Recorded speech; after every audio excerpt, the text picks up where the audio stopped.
Peru के national stadium में football match चल रहा था। मैच को लेकर ऑडियंस काफी एक्साइटेड थी। स्टेडियम में 50,000 से भी ज्यादा लोग मौजूद थे। पेरू और अर्जेंटीना के बीच कड़ी टक्कर में मैच चल रहा था। वैसे तो पेरू के लिए नेशनल स्टेडियम होम ग्राउंड था, पर अर्जेंटीना अपना पूरा दम दिखा रहा था। मैच शेड्यूल के आखिरी 6 मिनट बचे थे, तभी अर्जेंटीना ने एक गोल दाग दिया।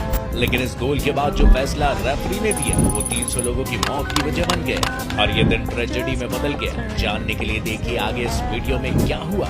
दुनिया भर में फुटबॉल लवर्स में एक अलग ही पागलपन देखने को मिलता है और इसी को लेकर फुटबॉल की हिस्ट्री में हादसा भी दर्ज है। बात 24 मई 1964 की है, जब पेरू की कैपिटल लीमा में पेरू और अर्जेंटीना के बीच फुटबॉल मैच चल रहा था और इसी बीच ऑडियंस में काफी एक्साइटमेंट देखने को मिला। जो भी टीम इस मैच को जीतती उसे टोक्यो में होने वाले ओलंपिक्स में खेलने का मौका मिलता। इस मैच को जीतने वाली टीम का मुकाबला फिर ब्राजील से होता, लेकिन ये मैच पेरू और अर्जेंटीना की टीमों के लिए मुकाबला करो या मरो के बराबर था। हालांकि मैच को लेकर पूरे स्टेडियम में कहीं पेरू गूंज रहा था तो कहीं अर्जेंटीना। पूरे स्टेडियम में लगभग 50,000 से भी ज्यादा लोग मौजूद थे। वैसे तो पेरू के लिए नेशनल स्टेडियम होम ग्राउंड था, लेकिन अर्जेंटीना उसको उसी के घर में कड़ी टक्कर भी दे रहा था। पेरू को किसी भी हाल में ये मैच अपने नाम करना ही था। मैच के आखिरी 6 मिनट बचे थे, तभी अर्जेंटीना एक गोल कर देता है और इसी बीच पेरू की ओर से काइलो लोबोटन ने गोल कर दिए और फुटबॉल नेट से जा टकराया, लेकिन मैच के रेफरी ने इसे फाउल बता दिया। रेफरी का फैसला पेरू के सपोर्टर्स के लिए दिल तोड़ने वाला था और इस फैसले से सभी भड़क गए।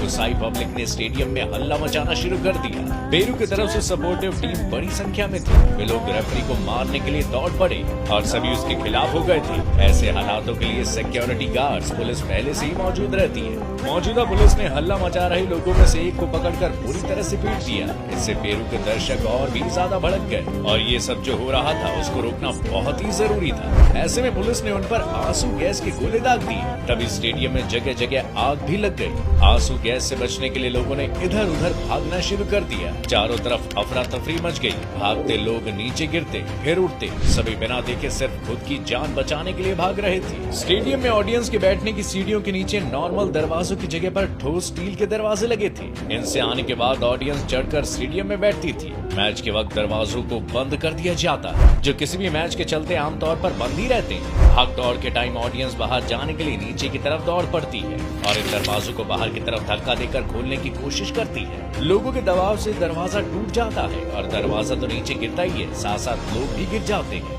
भीड़ इतनी ज्यादा थी कि सभी तेजी से बाहर की तरफ भागने लगे। भीड़ के पैरों के नीचे दबने से सैकड़ों लोग कुचल जाते हैं और इससे कई लोगों की मौत भी हो जाती है। उस टाइम इस घटना में 300 से भी ज्यादा लोगों को मौत के दरवाजे की तरफ जाना पड़ा। कहा जाता है कि उस टाइम पुलिस ने लोगों पर फायरिंग भी की थी, जिससे कई लोग तो सिर्फ इसकी वजह से ही मर गए थे। यही नहीं, स्टेडियम से निकली भीड़ ने बाहर के आसपास की प्रॉपर्टीज को तहस नहस कर दिया था, जिसमें करोड़ों का नुकसान हो गया था। इतनी मौतें और हुई नुकसान को आज भी पेरू के नेशनल स्टेडियम में मैच होने से पहले याद किया जाता है और इस हादसे के अगले 7 दिनों तक पेरू में राष्ट्रीय शोक घोषित कर दिया गया था। साथ ही इस घटना के बाद पेरू के नेशनल स्टेडियम में लोगों के बैठने की संख्या को कम कर देने का फैसला भी लिया गया और 50,000 से घटाकर साल 1964 में इसे 43,000 कर दिया गया। हालांकि बाद में फिर इसे बढ़ा दिया गया। मरने वालों और घायलों को एम्बुलेंस, पुलिस की गाड़ियों और जो वहां प्राइवेट ट्रांसपोर्टर्स खड़े थे उनसे हॉस्पिटल ले जाया गया। हॉस्पिटल्स और मुर्दा घर के बाहर दूसरी तरफ कई लोग ऐसी मांगे कर रहे थे कि फुटबॉल मैच में पेरू को विनर डिक्लेयर किया जाए, जिसके लिए लोग नेशनल पैलेस की तरफ मार्च कर रहे थे। ये दिन पेरू के लिए एक तरह का ब्लैक डे बन गया था, क्योंकि उस टाइम शायद इतनी मौतें उन्होंने देखी होंगी। नेशनल स्टेडियम की हालत इतनी बदतर हो गई थी कि उसे इस घटना के बाद 4 से 5 बार रेनोवेट किया गया, खास तौर पर 1992 में, फिर 1996 में, 2004 में और आखिर में 2010 में।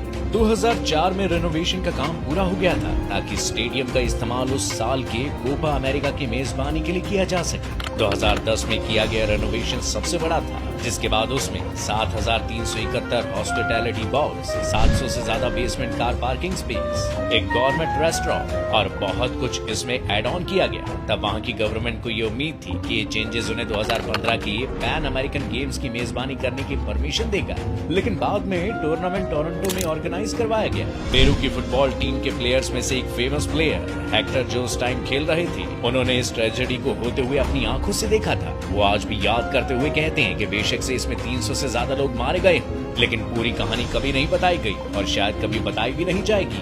आपको क्या लगता है कि वो किस सच की बातें कर रहे हैं? आपको वीडियो कैसा लगा हमें कमेंट करके जरूर बताइएगा।